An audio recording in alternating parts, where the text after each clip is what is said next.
ಕೊಟ್ಟಿದ್ದಾರೆ. ಏನೋ ಎತ್ತೋ ಗೊತ್ತಿಲ್ಲ. ಎಲ್ರಿಗೂ ಏನಪ್ಪ ಅಂತ ಹೇಳಿದ್ರೆ ಡಿ ಕೆ ಸುರೇಶ್ ಅಧ್ಯಕ್ಷರಾಗಿದ್ದಾರೆ, ನನಗೆ ನಿಮಗೆ ಮುಖಪರಿಚಯ ಇಲ್ಲ, ಆದರೂ ರೈತರಿಗೆಲ್ಲ ಒಂದು ಆಶಾಭಾವನೆ, ಇಲ್ಲ ಸುರೇಶ್ ಏನೋ ಮಾಡ್ತಾನೆ ಅಂಥೇಳಿ. ಆ ನಂಬಿಕೆಯನ್ನು ಉಳಿಸ್ಕೊಳ್ಬೇಕು ಅಂಥೇಳಿ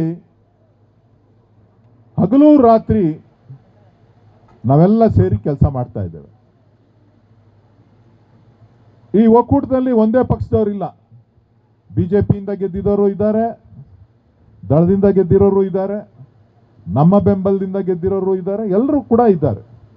ಆದರೆ ಒಕ್ಕೂಟದ ಒಳಗಡೆ ಬಂದಂಥ ಸಂದರ್ಭದಲ್ಲಿ, ರೈತರ ವಿಚಾರ ಬಂದಂಥ ಸಂದರ್ಭದಲ್ಲಿ, ರೈತರಿಗೆ ಏನಾದರೂ ಮಾಡಿ ಒಳ್ಳೇದು ಮಾಡಲೇಬೇಕು ಅಂತ ಹೇಳಿ ಸಂಪೂರ್ಣವಾದಂಥ ಸಹಕಾರವನ್ನು ಇವತ್ತಿನವರೆಗೂ ಸತೀಶ್ ಅವರಿರ್ಬೋದು, ನಮ್ಮ ಎಲ್ಲ ಡೈರೆಕ್ಟರ್ಗಳಿರ್ಬೋದು, ರೈತರ ಪರವಾಗಿ ಪ್ರತಿಯೊಂದು ಹಂತದಲ್ಲೂ ಕೂಡ ಇಲ್ಲ ಇಲ್ಲಿ ಲೋಪದೋಷಗಳಾಗ್ತಾ ಇದೆ, ಇದನ್ನು ಸರಿಪಡಿಸಬೇಕು ಅಂತೇಳಿ ನನಗೆ ಸಂಪೂರ್ಣವಾದಂಥ ಮಾರ್ಗದರ್ಶನಗಳನ್ನು ಕೊಡ್ತಾ ನನಗೆ ಸಹಕಾರವನ್ನು ಕೊಡ್ತಾ ಇದ್ದಾರೆ. ನಾನು ಅವರಿಗೆ ಮೊದಲನೇದಾಗಿ ಅಭಿನಂದನೆಗಳನ್ನು ಅವರಿಗೆ ನಾನು ಸಲ್ಲಿಸಲಿಕ್ಕೆ ಬಯಸ್ತೇನೆ.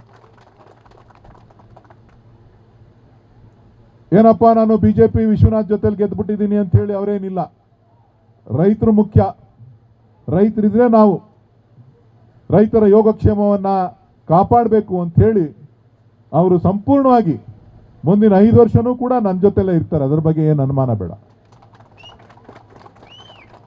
ಸೊ ಹಾಗಾಗಿ ಈ ಕ್ಷೇತ್ರದಲ್ಲಿ ಏನು ಬದಲಾವಣೆ ಮಾಡಬೇಕು ಅಂತಿದೀವೋ ಖಂಡಿತ ಆ ಬದಲಾವಣೆಯನ್ನು ನಿಮ್ಮ ನಿರೀಕ್ಷೆಗೂ ಮೀರಿ ನಾವು ಸಹಾಯವನ್ನು ಮಾಡಲಿಕ್ಕೆ ಬದ್ಧರಾಗಿದ್ದೇವೆ ಅಂತ ಹೇಳಿ ನಾನಾದರೂ ಈ ಸಂದರ್ಭದಲ್ಲಿ ಹೇಳ್ತೇನೆ.